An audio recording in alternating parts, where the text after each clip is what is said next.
Selamat sore saudara, Shalom. Sebelum kita memulai ibadah kita sore ini, saya mengundang jemaat untuk bersatu berseru.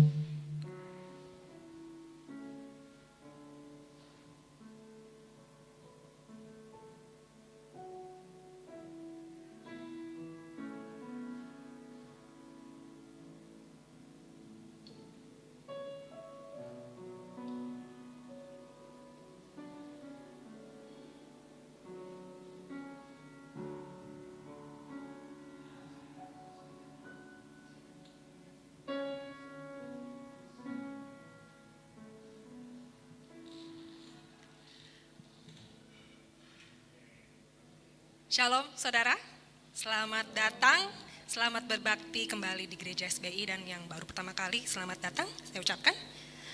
Puji syukur ya kita naikkan pada Tuhan atas pelindungannya selama seminggu yang terakhir ini. Kita masih bisa berada di tempat ini juga, semua karena anugerah Tuhan.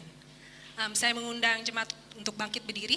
Kita mau naikkan pujian kita yang pertama, Blessed Assurance.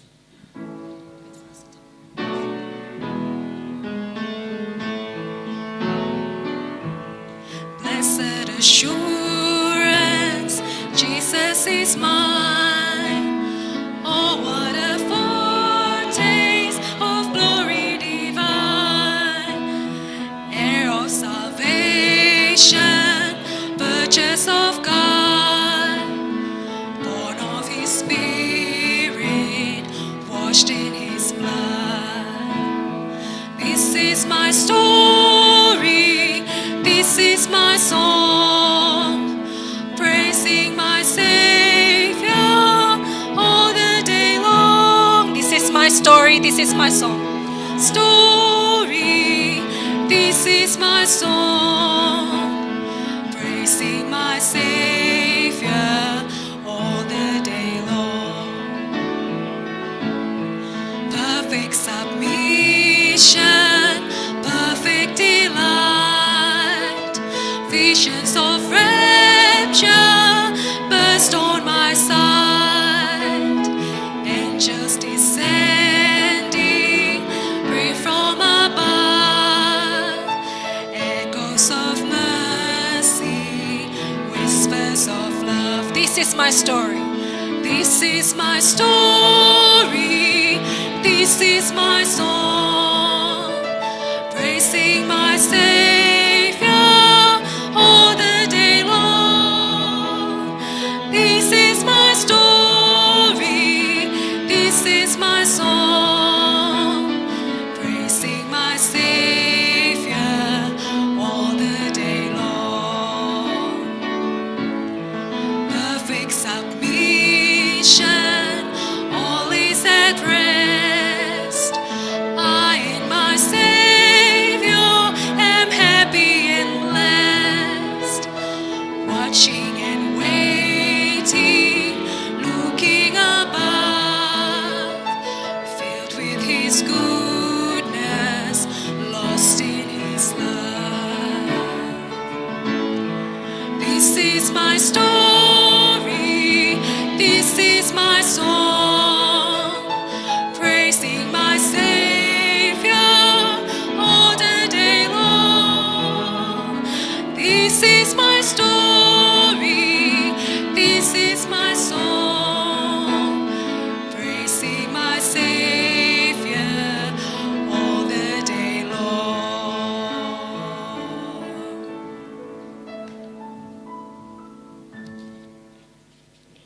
Mari kita buka kebaktian kita pada hari ini. Saya akan membacakan ayat Alkitab dari Mazmur 119 ayat 63 dan 64. Aku bersekutu dengan semua orang yang takut kepadamu, dan dengan orang-orang yang berpegang pada titah-titahmu. Bumi penuh dengan kasih setiamu ya Tuhan. Ajarkanlah aku ketetapan-ketetapanmu. Mari kita berdoa. Tuhan Bapa kami yang ada di dalam surga, kami berkumpul kembali ya Tuhan, datang hadirat-Mu. Kami ingin berbakti kepadamu hari ini ya Tuhan. Berkatilah kebaktian ini Tuhan. Bawalah kami ke dalam pangkuan-Mu ya Tuhan, kepada hadirat-Mu sehingga kami merasakan betapa kasih sayang-Mu kepada kami. Tuhan, kiranya Engkau membuka hati kami, biarlah kami boleh memuji-muji Engkau, kami boleh mendengar firman-Mu ya Tuhan, dan biarlah itu semua akan menjadi berkat bagi kehidupan kami. Kami mengingat teman-teman kami yang tidak bisa hadir pada saat ini. Kau mengetahui di mana mereka berada. Kiranya Engkau juga akan memberkati mereka. Terima kasih ya Tuhan. Di dalam nama Tuhan Yesus Kristus, Tuhan dan Juru Selamat kami. Amin. Masih tetap bangkit berdiri ya. Saudara sekalian, Allah kita itu sungguh baik ya. Dia selalu menyediakan yang kita perlukan. Dan Dia tidak pernah meninggalkan kita dan selalu menopang kita. Mari kita teruskan pujian kita, jalan hidup orang benar.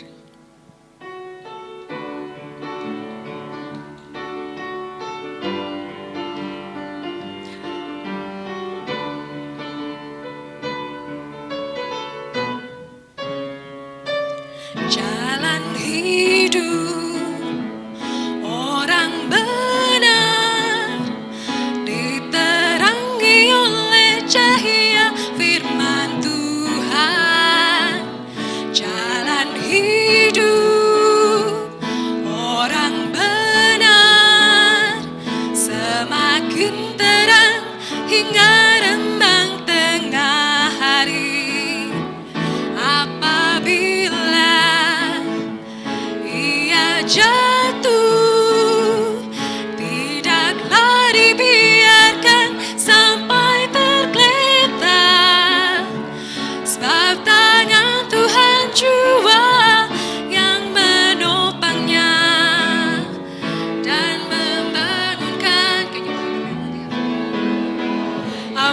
Saya lupa, saudara sekalian boleh saling say hi untuk satu sama lain, karena kita sekarang nggak bisa bersalaman. Mungkin selamat hari Minggu untuk sebelah kanan dan sebelah kiri kita, sembari Jones memainkan melodi buat kita.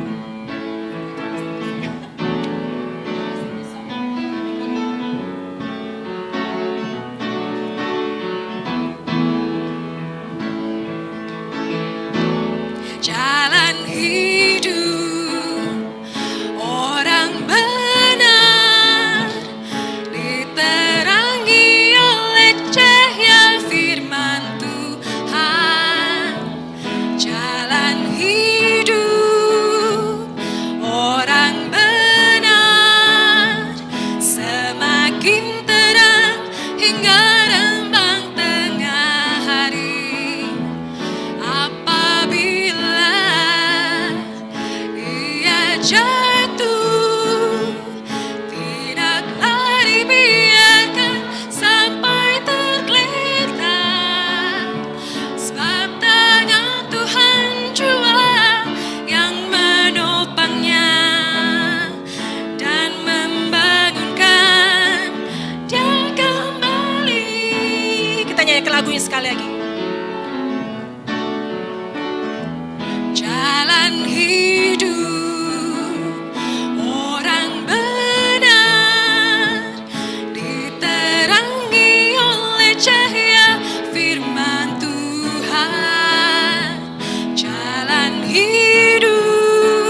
untuk duduk.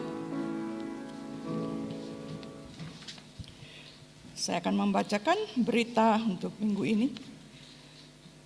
Seluruh majelis menyambut semua jemaat yang berbakti pada hari ini, baik secara face-to-face maupun secara online.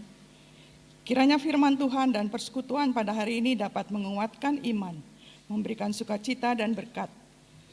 Kami juga berharap kebaktian ini dapat membantu pertumbuhan dalam pengenalan akan Alkitab serta membuat kita semakin rindu untuk lebih dekat kepada Tuhan Yesus. Kami mengundang jemaat untuk dapat hadir dan mengikuti kebaktian di gedung Gereja Bowin Baptist Church. Apabila berhalangan datang, dapat bergabung secara online melalui Zoom Meeting ID yang tertera di buletin ini.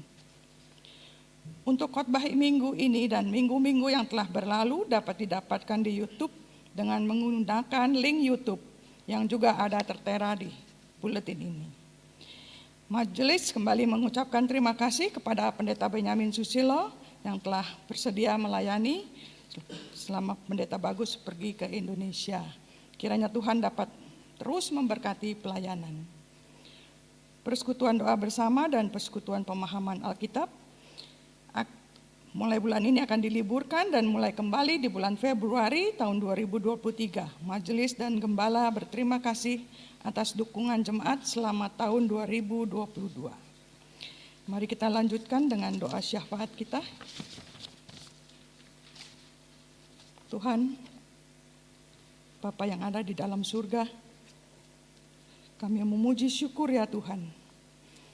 Kami boleh datang pada saat ini ya Tuhan. Kami menyediakan diri untuk datang ke hadirat-Mu ya Tuhan. Kami ingin berbakti kepadamu ya Tuhan. Kami ingin memuji-muji Engkau. Kami ingin mendengar firman-Mu ya Tuhan. Kami ingin memberikan persembahan kami. Kami ingin memberikan hati kami kepadamu ya Tuhan. Karena Engkaulah Tuhan kami. Tuhan yang kami puji dan kami sembah. Tuhan yang menjadi sumber kehidupan kami. Tuhan yang mengasihi kami. Yang memberikan anaknya bagi kami. Sehingga dosa-dosa kami boleh terampuni. Dan kami boleh kembali kepada Bapa. Bapa, kami naikkan doa syafaat kami ini pada saat ini ya Tuhan. Layakkan kami di hadapan-Mu ya Tuhan. Biarlah dosa-dosa kami diampuni. Dan kiranya Engkau mau mendengarkan doa kami. Bapa, kami ingin berdoa untuk teman-teman kami yang tidak hadir pada saat ini ya Tuhan.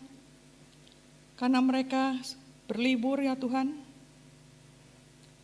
Di permulaan tahun 2023 mereka boleh pergi beristirahat. Setelah 1 tahun sibuk ya Tuhan dalam pekerjaan dan pelayanan.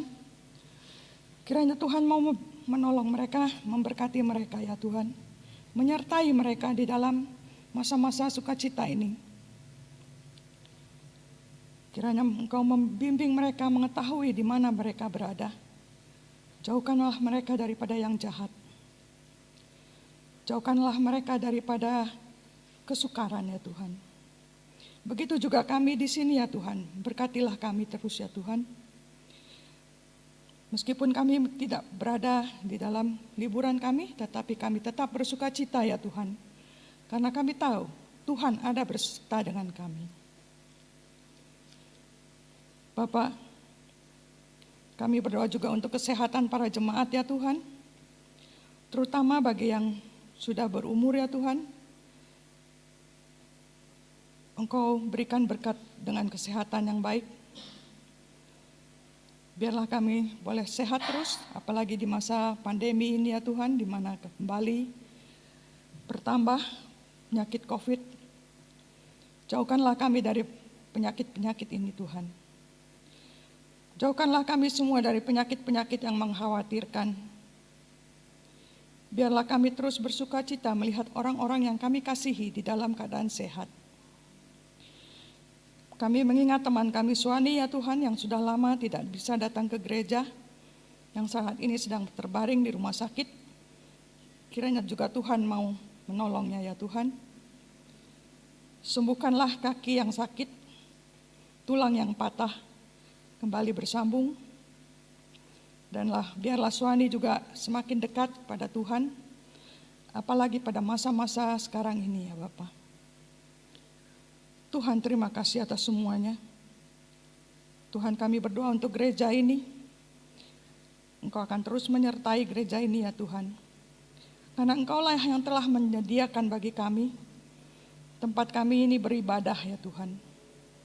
Kami bersuka cita bertemu dengan teman-teman yang telah lama, yang sudah menjadi seperti keluarga kami sendiri. Biarlah Tuhan terus memberkati gereja ini ya Tuhan. Segala hal Engkau telah sediakan bagi kami. Segala keuangan dan fasilitas gedung dan segala-galanya, Tuhan telah memberkati kami. Ajar kami untuk tekun melayani yang-Mu ya Tuhan. Bawalah kami terus menjadi bertambah ya Tuhan. Bertambah anggota jemaat kami, bertambah pelayanan kami ya Tuhan. Dan juga di dalam segi pelayanan maupun kualitas maupun kuantitas. Terima kasih ya Bapak. Kami naikkan doa para jemaat yang ada di saat ini ya Tuhan. Di hati mereka banyak doa-doa dinaikkan untuk kesembuhan, untuk cari pekerjaan, untuk tempat tinggal, untuk segala hal yang mereka butuhkan ya Tuhan. Kiranya Engkau mau menjawab doa-doa ini ya Tuhan. Sesuai dengan kehendak-Mu ya Tuhan. Sesuai dengan waktu yang Engkau tetapkan. Bapak, sebentar kami akan mendengar firman Tuhan yang akan dibawakan oleh pendeta Benyamin. Kiranya Engkau membimbing lidah dan bibir beliau ya Tuhan. Biarlah khotbah yang dibawakan, pesan yang ingin Engkau berikan bagi kami boleh mengerti ya Bapak, sehingga boleh kami jadikan teladan dalam kehidupan kami. Terima kasih ya Tuhan, kami serahkan doa yang tidak sempurna ini ke dalam tangan-Mu saja. Dalam nama Tuhan Yesus Kristus, Tuhan dan Juru Selamat kami. Mari kita lanjutkan kebaktian kita dengan memberikan persembahan kita. Saya akan membacakan sebuah nats Alkitab dari Mazmur, dari Korintus 8 ayat 12. Sebab jika kamu rela untuk memberi, maka pemberianmu akan diterima. Kalau pemberianmu itu berdasarkan apa yang ada padamu, bukan berdasarkan apa yang tidak ada padamu. Mari kita bawa persembahan kita dengan penuh ucapan syukur.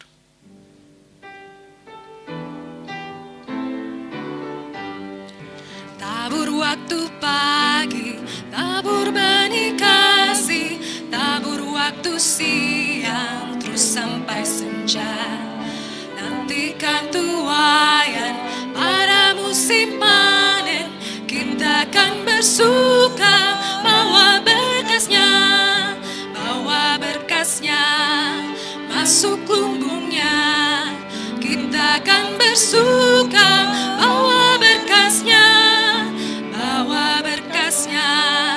masuk lumbungnya. Kita akan bersuka bawa berkasnya. Diterik sang surya di kelapa yang awan, kita pun menabur yang bekerja. Nanti panen tiba, tugas akan usai, kita akan bersuka bawa berkasnya masuk lumbungnya. Kita akan bersuka bawa berkasnya masuk lumbungnya. Kita akan bersuka bawa berkasnya. Tuhan Bapa kami memberikan persembahan ini ya Tuhan kepada Engkau, bukan karena kami kaya ataupun kami pandai, tapi Tuhan telah terlebih dahulu memberkati kami. Engkau menyediakan apa yang kami perlukan, apa yang kami butuhkan. Persembahan ini ya Tuhan, ya hanya sedikit di hadapan Engkau, tetapi pakailah ia menjadi kemuliaan dan untuk pelebaran kerajaan-Mu ya Tuhan. Karena Engkaulah patut dipuji, Engkau patutlah disembah. Engkau adalah Raja di segala raja. Kami berterima kasih ya Tuhan atas semuanya. Berkatilah orang-orang yang memberi, berkatilah orang-orang yang juga tidak bisa memberi. Dalam nama Tuhan Yesus Kristus, Tuhan dan Juru Selamat kami. Amin. Saudara, tidak terasa ya, kita sudah memasuki minggu kedua di awal tahun 2023 ini. Mungkin banyak di antara kita yang punya New Year's resolution. Misalnya hidup lebih sehat, rajin berolahraga, untuk bekerja lebih giat lagi, towards kita punya goals atau objectives. Atau mungkin kita ganti pekerjaan yang mungkin sesuai dengan hobi atau interest kita mungkin dan lain sebagainya. Mungkin juga di antara resolutions kita di tahun yang baru ini, seringkali kita menaruh Allah kita yang menjadi prioritas terakhir dalam hidup kita. Dan kita hanya butuh Tuhan dikala kita sedang mengalami kesulitan atau pencobaan ataupun kesusahan. Biarlah kita juga dengan lagu kita pujian yang berikut ini, kita semakin mau diingatkan dalam segala keadaan kita mau menempatkan Allah jadi prioritas utama di dalam hidup kita. Saya mengundang jemaat untuk bangkit berdiri, kita mau naikkan pujian kita, hanya dekat kasih-Mu Bapa.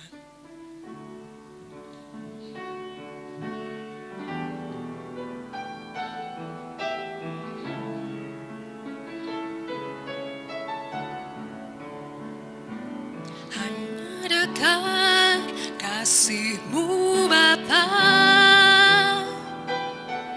jiwaku pun tentram. Engkau menerimaku dengan sepenuhnya, walau dunia melihat rupa, namun Kau memandangku sampai kedalaman hatiku.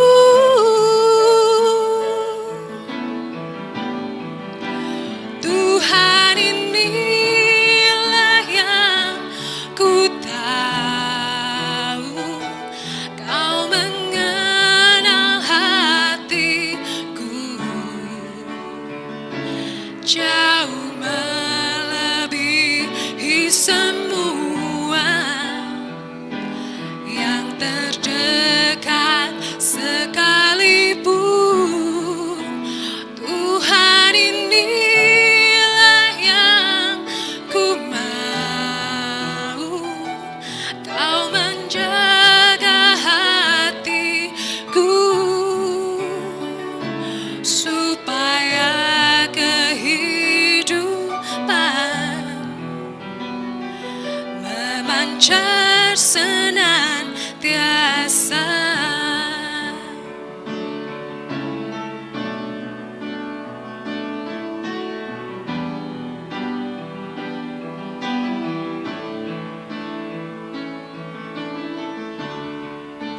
Hanya dekat kasih-Mu Bapa, jiwaku pun tentram. Engkau menerimaku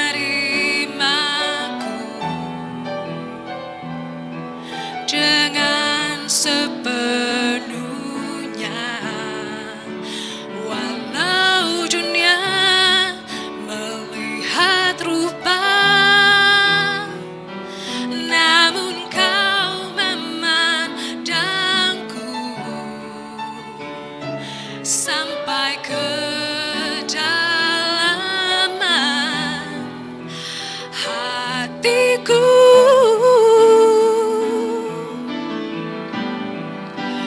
Tuhan, inilah yang ku tahu, Kau mengenal hatiku jauh melebihi semua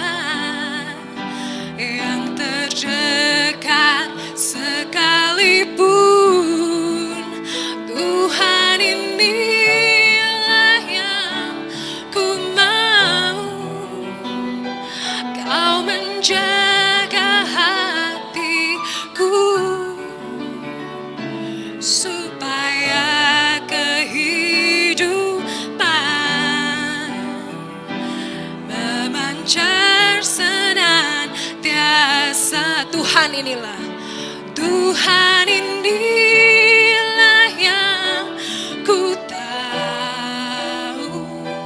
Kau mengenal hatiku jauh melebihi semua yang terdekat sekalipun. Tuhan inilah yang ku mau. Kau menjaga hatiku supaya kehidupan memancar senantiasa. Supaya kehidupan memancar senantiasa. Supaya kehidupan memancar senantiasa. Saya persilakan waktu dan tempat untuk Pak Ben.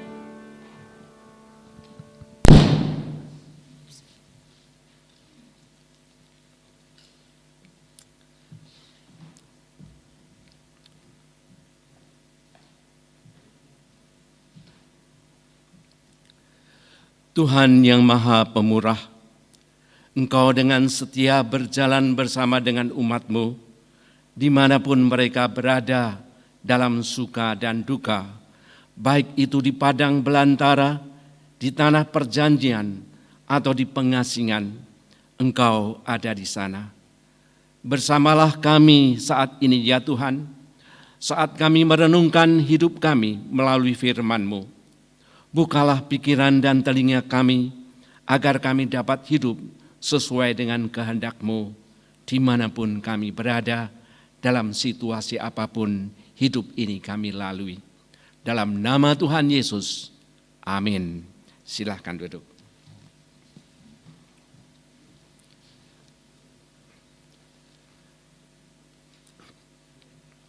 Bagian Alkitab yang akan kita pelajari adalah Yeremia 29.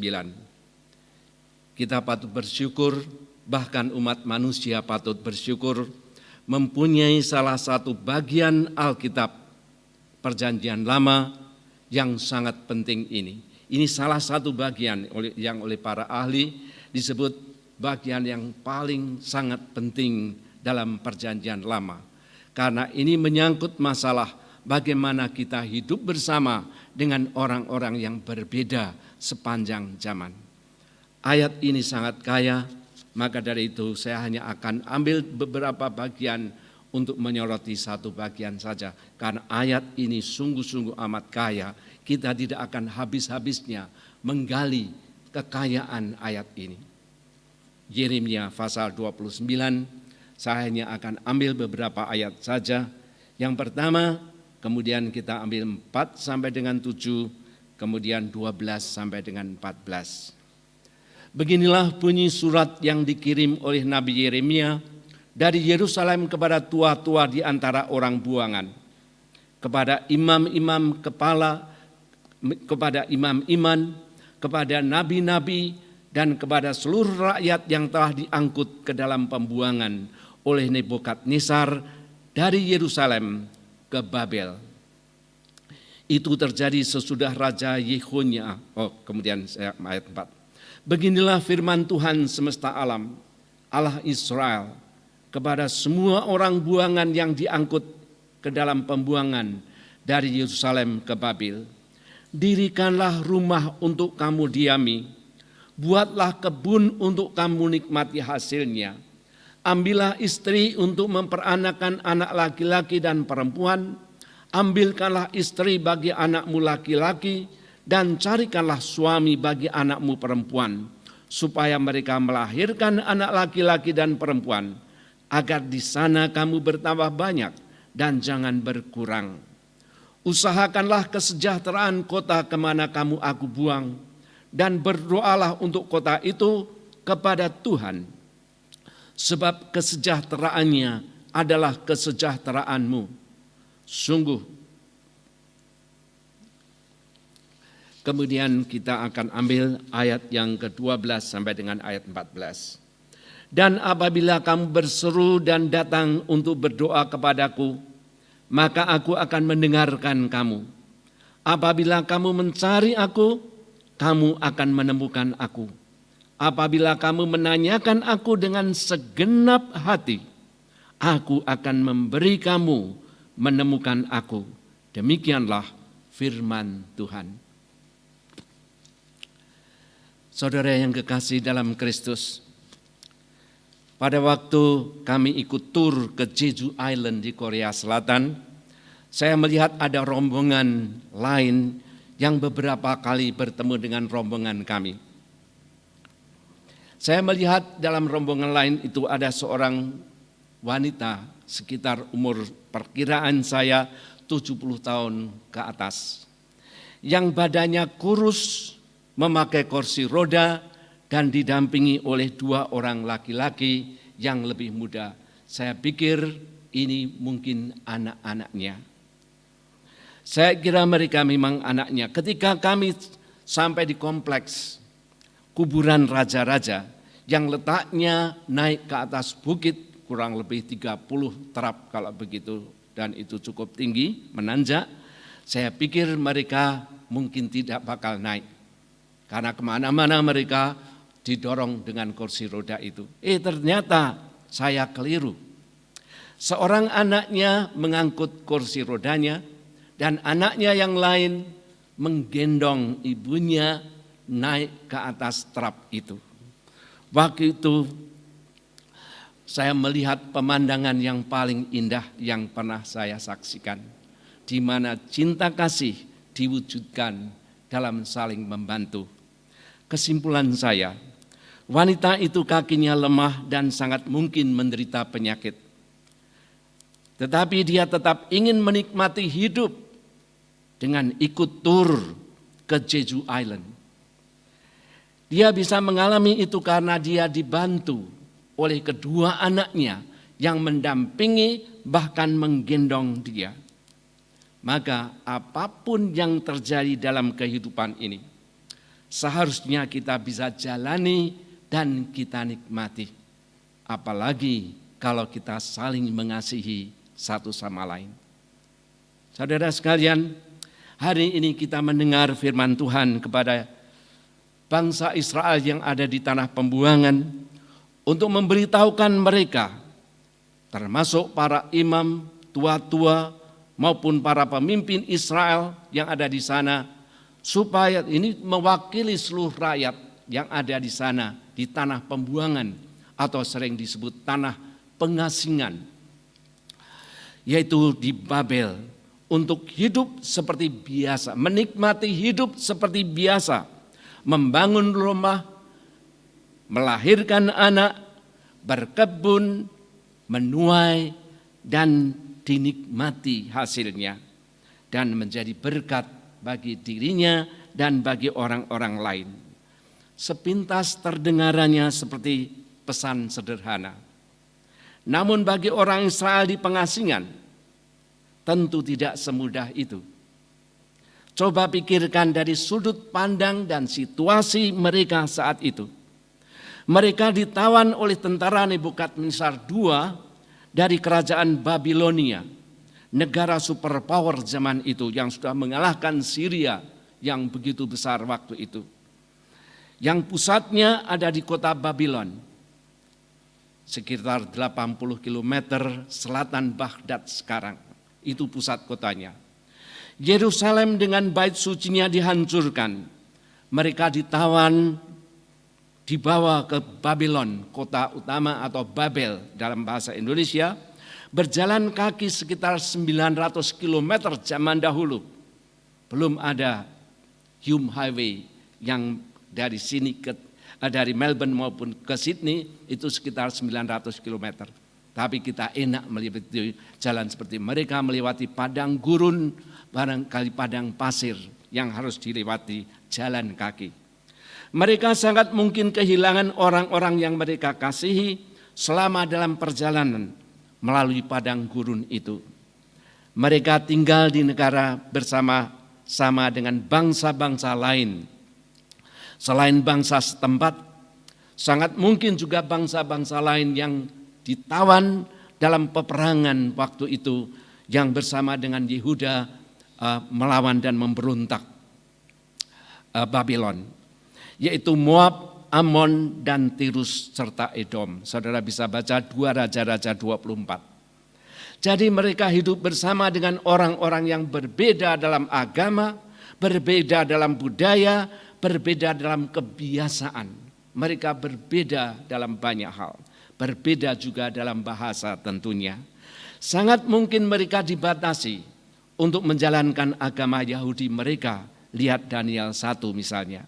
Mereka miskin karena semua hartanya ditinggalkan dan mungkin sudah destroy pada waktu Yerusalem dihancurkan. Mereka menderita secara mental, fisik, sosial, dan spiritual. Mereka berpikir Tuhan sudah meninggalkan mereka. Bait suci, tanda kehadiran Allah dan kebanggaan identitas mereka dihancurkan oleh Babel. Kini mereka melihat kemegahan kota Babel dengan menara setinggi gedung 25 tingkat, kita lihat di atas di belakang itu, yang bernama Etimen Anki, Mountain of God, yang di atasnya berdiri patung Marduk, dewa kota Babel. Juga di kota itu ada taman gantung yang sekarang dikenal sebagai salah satu keajaiban dunia zaman kuno. Yerusalem terasa amat kecil dibandingkan dengan kemegahan kota Babel zaman itu. Mungkin mereka merasa Yahweh kalah dengan Marduk. Setidak-tidaknya Yahweh sudah jauh tidak terjangkau. Karena kebanyakan orang pada zaman itu mempercayai Allah sebagai Allah lokal. Dan kalau mereka sampai kalah, berarti Allahnya itu kalah. Itulah situasi mereka zaman itu. Dalam situasi seperti itu, Tuhan berpesan melalui Yeremia, melalui surat yang dikirimkan Yeremia ini bagi bangsa Israel, agar mereka melanjutkan menikmati hidup, menikah, melahirkan anak, menanam, memanen, dan menikmati hasilnya. Terdengarnya mudah. Tetapi bagaimana mereka bisa memulai kalau mereka tidak mempunyai cukup resources untuk itu?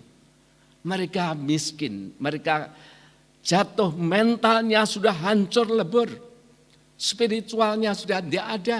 Bagaimana? Saudara sekalian, ternyata hidup biasa saja yang kita sebut tadi kan melahirkan anak, kemudian menanam, menabur, dan mendirikan rumah, itu kan semua orang bisa. Itu hidup biasa, oke. Tetapi ternyata banyak orang di dunia ini, untuk hidup yang kita sebut biasa saja, ternyata sulit. Mungkin bukan karena kesalahan mereka, mungkin karena situasi dan kondisi yang membawa mereka hidup seperti itu. Kita ingat saudara sekalian, kisah seperti ini terus terulang sepanjang sejarah, yaitu untuk hidup biasa saja sulit.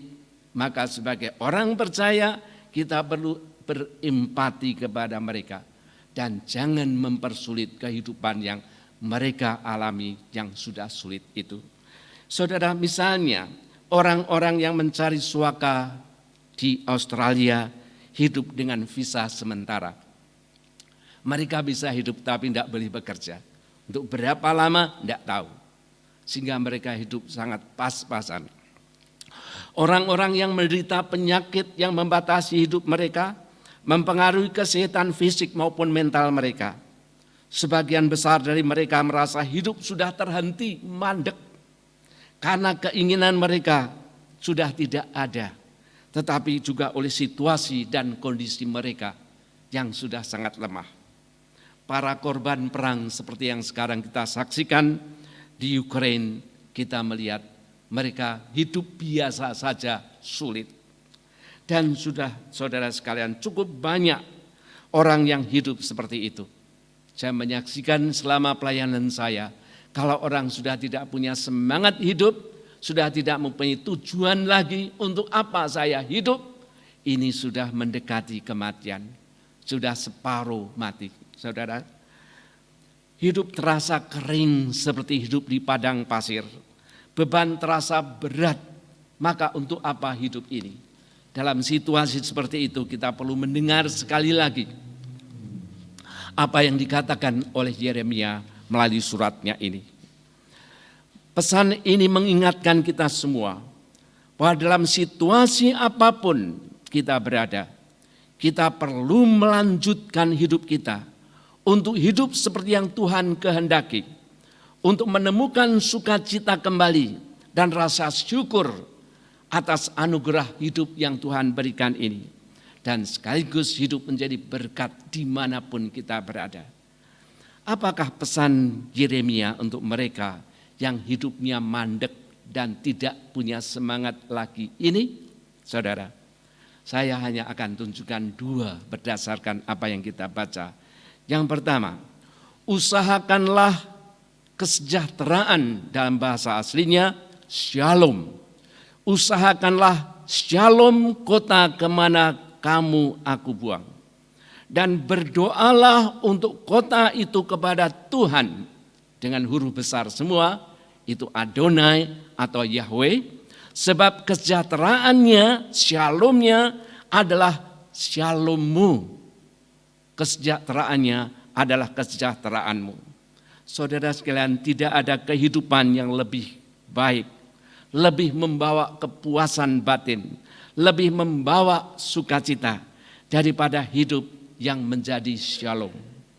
Dimanapun dan dengan apapun yang kita bisa, kita membawa shalom, itu suatu kepuasan yang luar biasa. Shalom adalah damai sejahtera secara utuh manusia, baik secara fisik, mental, hubungan dengan orang lain, sosial maupun spiritual. Seperti saat penciptaan, semua amat baik kata Tuhan. Kejadian 1 ayat 31. Semuanya bukan hanya baik, semua amat baik, harmonis. Itulah shalom. Inilah perilaku yang Tuhan inginkan. Apabila Israel ingin survive di negeri yang berpenduduk multi agama, multi etnik dan multi ras itu, yaitu hiduplah membawa shalom. Untuk ini umat Tuhan perlu mengubah mindset.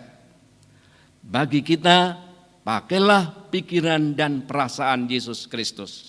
Karena mindset kita inilah yang menentukan bagaimana memandang orang lain, bagaimana kita hidup di sekitar kita. Inilah yang membawa kita itu perilaku dan katakanlah sikap hidup sehari-hari.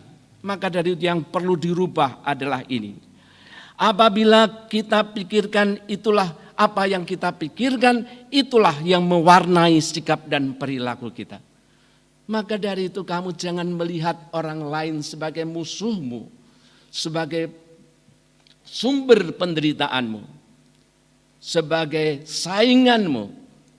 Itu sesamamu manusia yang butuh shalom.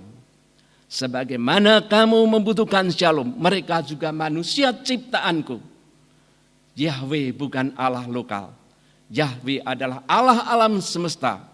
Semua yang ada adalah ciptaanku. Aku mencintai semua ciptaan. Dan mereka tentunya merindukan shalom. Hanya cara mereka barangkali belum tahu atau barangkali mempunyai cara lain. Tetapi mereka semua seperti kamu merindukan shalom. Maka dari itu kalau kamu hidup di dalam shalom, kamu bukan hanya akan menjadi berkat, kamu mengalami sukacita dan kepuasan dalam hidup ini. Saudara sekalian, sama-sama penerima anugerah Allah, maka dari itu kamu perlu mengabarkan, hidup, dan membagikan apa yang kamu bisa untuk membawa shalom ini. Saudara sekalian, sedikit catatan kecil.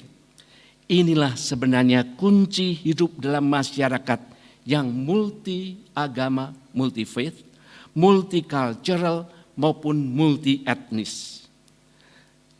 Biarlah masing-masing perbedaan itu tanggung jawab mereka. Tetapi marilah kita masing-masing dengan apa yang kita punya memberi shalom, memberikan damai sejahtera untuk kebaikan umat manusia, untuk kebaikan damai sejahtera masyarakat yang ada. Kalau semua orang bersikap seperti ini, dunia akan damai, negara akan damai, dan juga rumah tangga akan damai. Suami istri berbeda tidak masalah. Berikanlah kontribusimu ke dalam keluarga ini supaya kita mengalami shalom. Perbedaan bukan untuk dipertentangkan, tapi untuk saling melengkapi. Saudara sekalian, kita tidak bicara masuk lebih lanjut, kita akan masuk ke dalam yang lebih detail dalam hal ini. Umat Allah harus memulai hidup semacam ini. Sebab apa yang kamu tabur itu yang akan kamu tuai. Hidup ini adalah karunia dari Tuhan yang harus kita syukuri dan kita isi dengan shalom. Jangan sampai kehilangan sukacita karena beban yang sedang menimpa hidupmu. Dengan menabur dan menanam shalom, engkau akan menuai shalom pada saatnya. Saudara sekalian, sedikit catatan lagi. Ini berlawanan dengan prinsip yang dipegang oleh orang dunia ini. Pesan Yeremia, kalau kamu ingin shalom, taburkan shalom. Bersiaplah untuk shalom. Tapi orang dunia 2000 tahun selama ini sampai sekarang, entah sampai kapan, punya prinsip lain. Ini dalam bahasa Latin, si vis pacem, para belum. If you want peace, prepare war. Jadilah dunia seperti sekarang ini. Kalau kamu ingin damai, bersiaplah perang. Saudara, inilah dunia jadinya sampai sekarang ini. Perlombaan senjata, peperangan, ketegangan, permusuhan. Karena kalau kamu ingin damai, siaplah untuk berantem. Dan tiap hari kita hanya melihat orang sebagai lawan kita. Apa yang kamu tabur itulah yang akan kamu tuai. Kalau kamu menghendaki shalom, tidak ada cara lain. Taburkanlah shalom. Itulah yang Tuhan ajarkan melalui Yeremia kepada kita, umat manusia. Saudara sekalian, yang kedua, saya sering ditanya, di mana lebih enak Pak, hidup di Australia atau hidup di Indonesia? Kalau saudara jawabnya gimana? Kalau saudara jawabnya gimana? Pernah ditanya seperti itu? Tiap saya mudik pasti ditanya seperti ini. Enak mana Pak? Australia atau Indonesia? Lalu jawab saudara kira-kira gimana coba? Dua-duanya.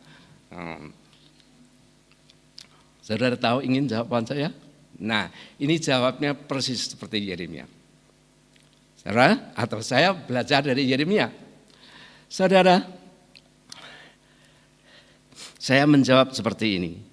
Hidup enak atau tidak enak tidak tergantung di mana kita berada, tetapi dengan siapa kita berada. Benar enggak? Meskipun saudara punya gedung magrong sungsun wolu, tetapi kalau dengan istri itu berantem terus, yaitu saya setengah neraka begitulah. Yaitu pada waktu Taman Eden itu sudah jatuh dosa, coba lihat antara Adam dan Hawa mereka saling menyalahkan. Ular juga ditunjuk-tunjuk seperti itu, bukan shalom lagi. Maka itu bukan tempat, tetapi dengan siapa kita ingin hidup. Maka pesan yang kedua dari Yeremia ini adalah hidupnya bersama dengan Tuhan dimanapun kamu berada. Karena Tuhan tidak pernah hilang, Tuhan tidak pernah kalah dengan Marduk. Itu cara berpikirmu yang salah. Tuhan hadir dengan anugerahnya dimanapun kamu berada. Asalkan hatimu terbuka, asalkan kamu itu recentered, sehingga homecoming, kembali mudik, kembali ke tanah perjanjian, bukan berarti mereka itu kembali secara fisik, tetapi homecoming berarti bukan return to Jerusalem atau to the promised land, tapi recenter of our heart when God is in there. Jadi kita recenter, bukan return, tetapi kembali menata ulang siapa hidup kita yang ada dalam diri kita. Inilah yang disebut homecoming oleh Yeremia. Kamu tidak usah menantikan kapan kamu pulang. Sekarang kamu bisa pulang. Kamu tidak pernah kehilangan Tuhan. Asalkan hatimu dikembalikan. Pusat hatimu, seperti tadi katanya, yang pusat hatimu bukan ada di sana, bukan di tempat ataupun di bait suci sana, tapi di situ Allah ada. Inilah yang disebut homecoming, kembali ke tanah perjanjian. Allah pusat hidup kita, bukan bait suci, bukan Yerusalem. Maka saudara, dalam Yeremia 29 ayat 12 ditegaskan, apabila kamu berseru dan datang untuk berdoa kepadaku, maka aku akan mendengarkan kamu. Apabila kamu mencari aku akan menemukan aku. Apabila kamu menanyakan aku dengan segenap hati, aku akan memberi kamu menemukan aku. Demikian firman Tuhan. Tuhan senantiasa dekat. Maka seberapa kita membuka hati kita, mempersilakan Allah menjadi pusat hidup kita, kita menemukan Tuhan. Tuhan tidak pernah hilang dan tidak pernah kalah dengan siapapun. Karena dia Allah alam semesta dan bukan Marduk Allah lokal. Tuhan tidak pernah berhenti memberikan segala kekayaan anugerahnya. Tuhan tidak pernah menjauh, merekalah yang menjauh Tuhan dengan hidup yang tidak menuruti kehendaknya. Dengan berbuat sewenang-wenang, saudara bisa baca nanti di Roma Yeremia 20 bagaimana para nabi palsu maupun pemimpin bait suci, mereka sewenang-wenang terhadap orang miskin maupun orang menderita. Dan itulah yang menyebabkan kamu bukan mempunyai center Allah, tetapi center dirimu sendiri. Maka homecoming berarti menggantikan hidup hati yang berpusat pada diri sendiri dengan segala kepentingannya, menjadi hati yang berpusat kepada Tuhan. Di sini Tuhan dekat, tidak peduli dimanapun saya berada. Saudara, mereka diharapkan terus memelihara hubungan dengan Tuhan. Itulah sumber kekuatan mereka. Tidak bakal dirampas oleh siapapun. Ibadah yang sejati bukan ditentukan oleh tempat dan fasilitas, tetapi ditentukan oleh hati yang sungguh-sungguh mencintai Tuhan. Tidak peduli di gedung gereja megah atau yang sederhana. Tidak peduli bait suci ada atau tidak ada. Yang penting hatimu mencintai Tuhan dengan sepenuh hati atau tidak. Kepada perempuan Samaria, Tuhan Yesus menegaskan hal ini. Akan tiba saatnya, dan saat itu sekarang sudah tiba, bahwa kamu akan menyembah Allah Bapa bukan di gunung ini dan bukan juga di Yerusalem. Tetapi saatnya akan datang dan sudah tiba sekarang, bahwa penyembah-penyembah benar akan menyembah Bapa dan dalam roh dan kebenaran. Sebab Bapa mengendaki penyembah-penyembah demikian. Roh dan kebenaran, hidup dari hati yang benar dan dipimpin oleh roh, dengan roh kita yang bersekutu dengan roh Allah. Jadi saudara sekalian, air kehidupan, sumber sukacita, sumber kekuatan adalah hidup bersama dengan Tuhan. Tuhan yang mengasihi dan kita kasihi dengan sebulat hati. Yang paling kita kasihi seharusnya Allah. Saudara sekalian, bukankah ini hukum pertama yang diberikan oleh Yesus? Cintailah Allahmu dengan segenap hatimu, dengan segenap pikiranmu, dengan sekuat tenagamu. Maka yang kedua, mengasihi yang kedua, mengasihi sesama akan mengalir dari dalam dirimu. Seperti yang dikatakan oleh Nehemia, ini kekuatan Persekutuan kita dengan Tuhan adalah kekuatan dan sukacita.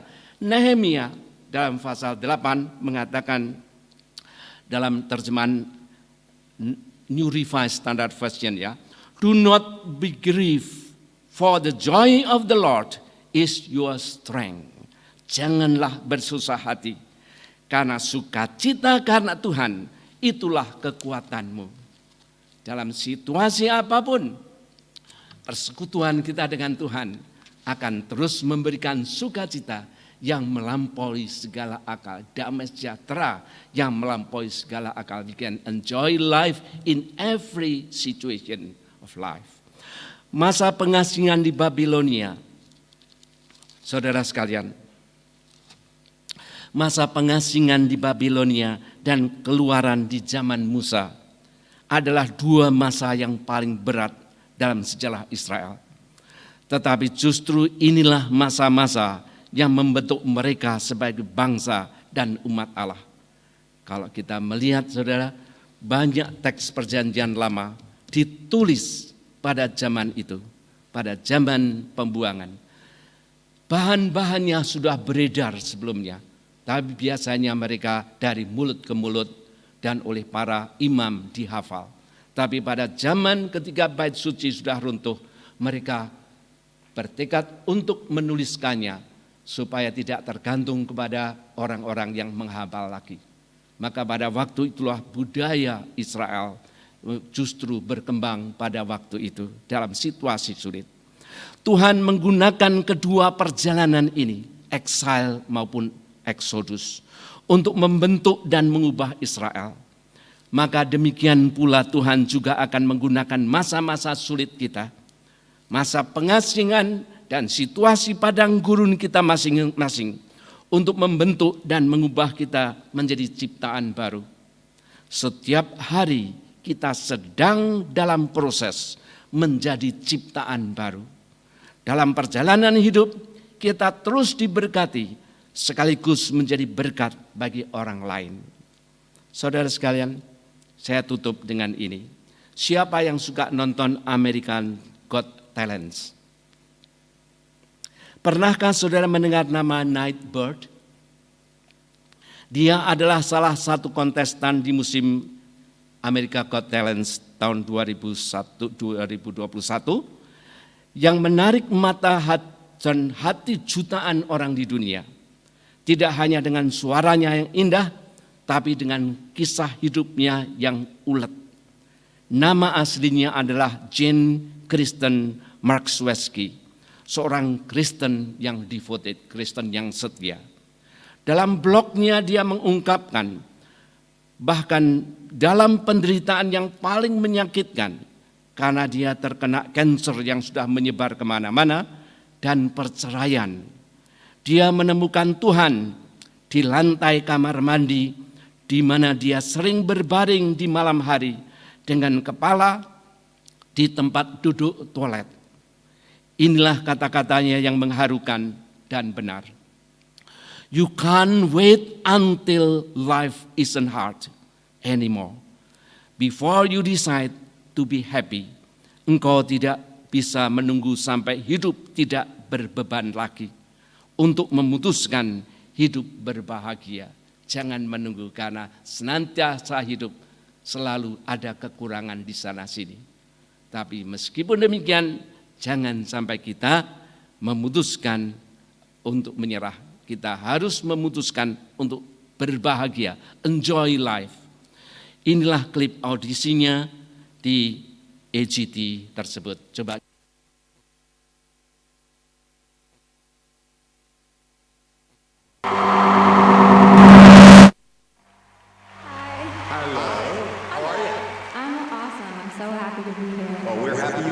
What's your name? My name's Jane. When I sing, I go by Nightbird. Oh, that's nice. Nightbird? That's right. Do you sing for a living? Not recently. Where are you from? I'm from Zanesville, Ohio. Okay. How old are you? I'm 30. 30 years old. And the dream is to be a singer. What are you going to be singing for us tonight? I'm singing an original song called It's Okay. It's okay. Yeah. It is. It's okay. It's okay. What is It's okay about? It's Okay is the story of the last year of my life. All right. And who are you here with? I'm here by myself. It's okay. What do you do for a living? I have not been working for quite a few years. I've been dealing with cancer. Oh, sorry. No, it's okay. Okay. Yeah, I'm okay. All right. Can I ask you a question? How are you now? Last time I checked, I had my lungs, my spine, and my liver. Wow. So you're not okay. Well, not in every way, no. You got a beautiful smile and a beautiful glow, and nobody would know. Thank you. It's important that everyone knows I'm so much more than the bad things that happen to me. All right. Sing for us. Good luck, Nightbird.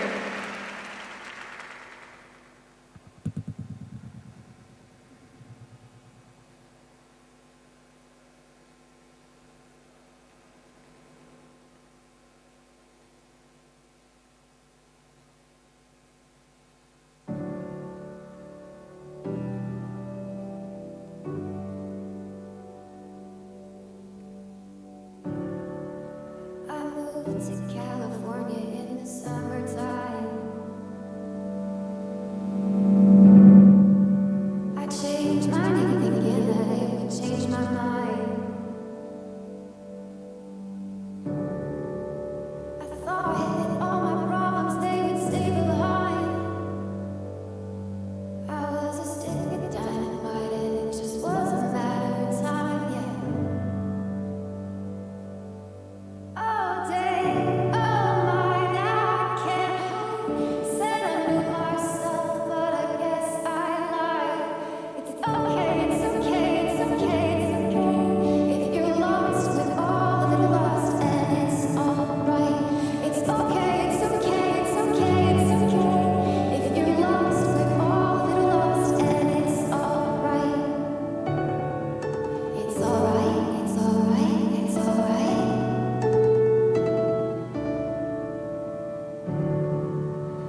I wrote 100 pages, but I burned them all. Yeah, I burned them all. I blow through yellow lights and don't look back at all. I don't look back at all. Take all mine, now I can't hide. Said I knew what I wanted, but I guess I lied. It's okay, it's okay, it's okay, it's okay. If you're lost with all that are lost, and it's alright. It's okay, it's okay, it's okay, it's okay. If you're lost with all that are lost, and it's alright. It's alright to be lost sometimes.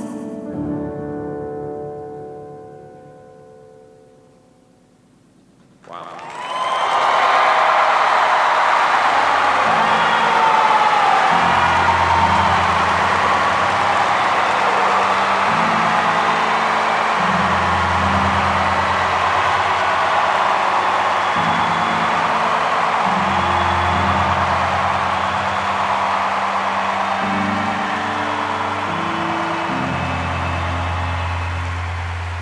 You know, it's funny because singers come on, and I think about authenticity. You know, when you feel it, when it moves you, that felt like the most authentic thing I have heard this season.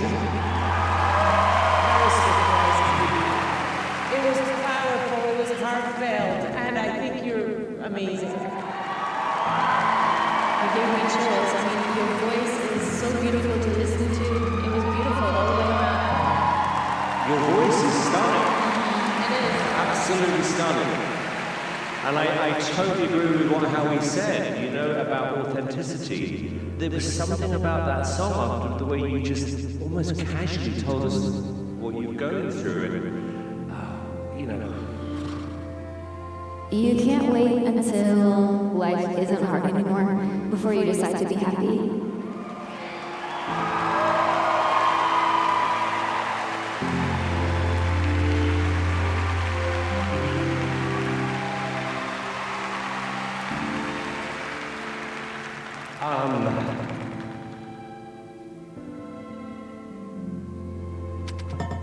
there are, however, There have been some great singers this year. And I'm not going to give you a yes. I'm going to give you something else.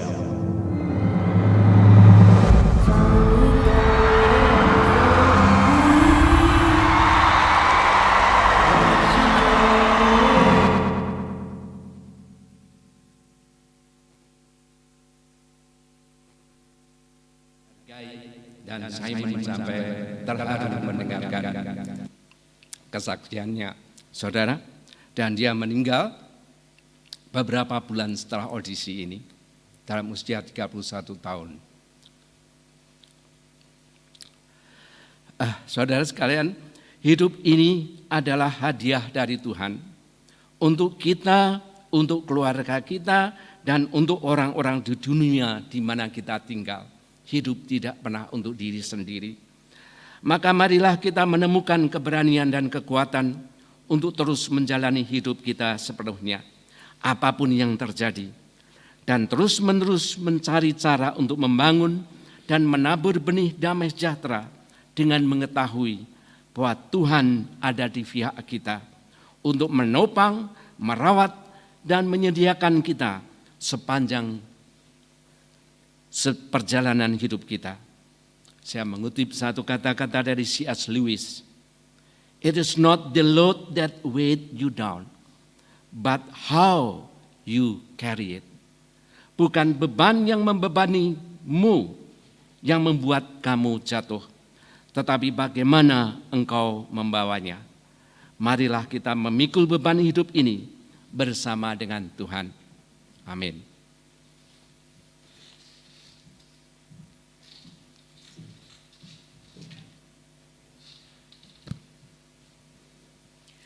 Terima kasih untuk Pak Ben buat firman Tuhan yang baru saja dibawakan. Saudara, biarlah kita juga mau terus bersandar kepada Tuhan dalam segala keadaan dan situasi kita, karena kita tahu tiap langkah hidup kita, Tuhan teruslah yang pimpin. Saya mengundang jemaat bangkit berdiri, kita mau menutup kebaktian kita dengan pujian kita yang terakhir, Tiap Langkahku.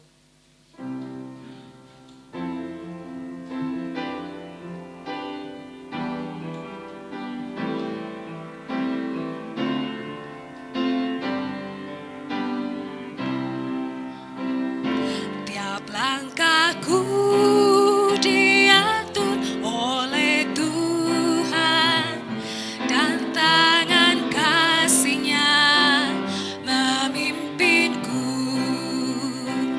di tengah badai dunia menakutkan. Hatiku tetap tenang teduh. Langkahku, ku tahu yang Tuhan pimpin ke tempat tinggiku dihantarnya, hingga sekali nanti aku tiba di rumah Bapa surga yang bakal.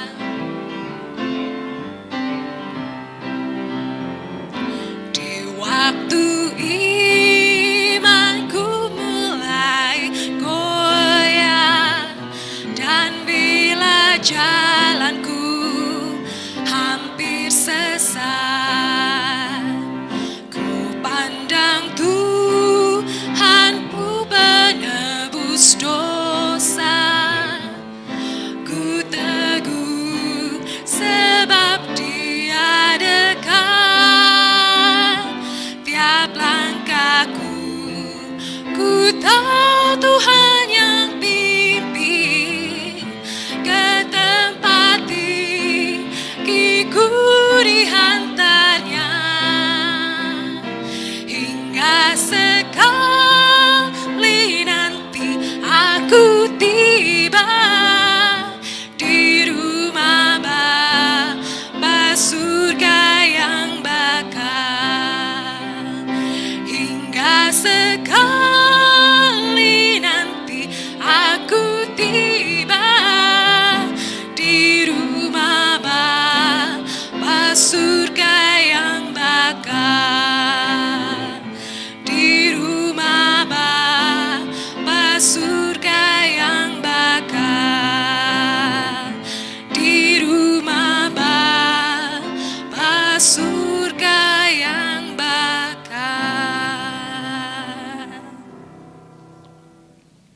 Kami bersyukur Tuhan untuk karunia hidup yang Engkau berikan pada kami.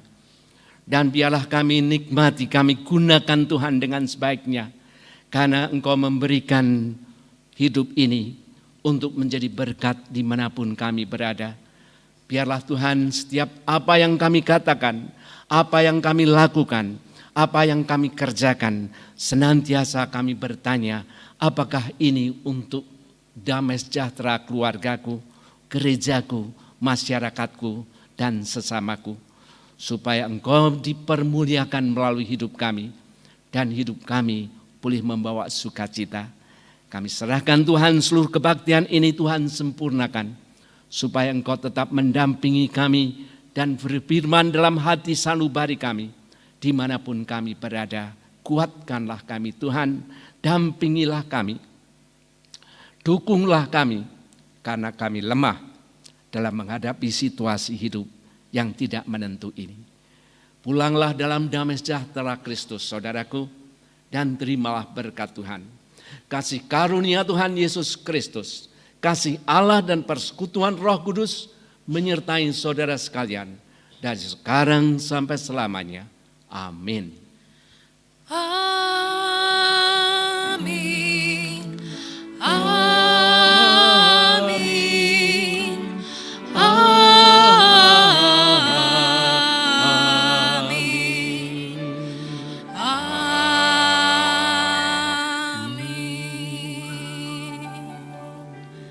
Jemaat dipersilakan duduk, kebaktian selesai, silakan bersatu teduh.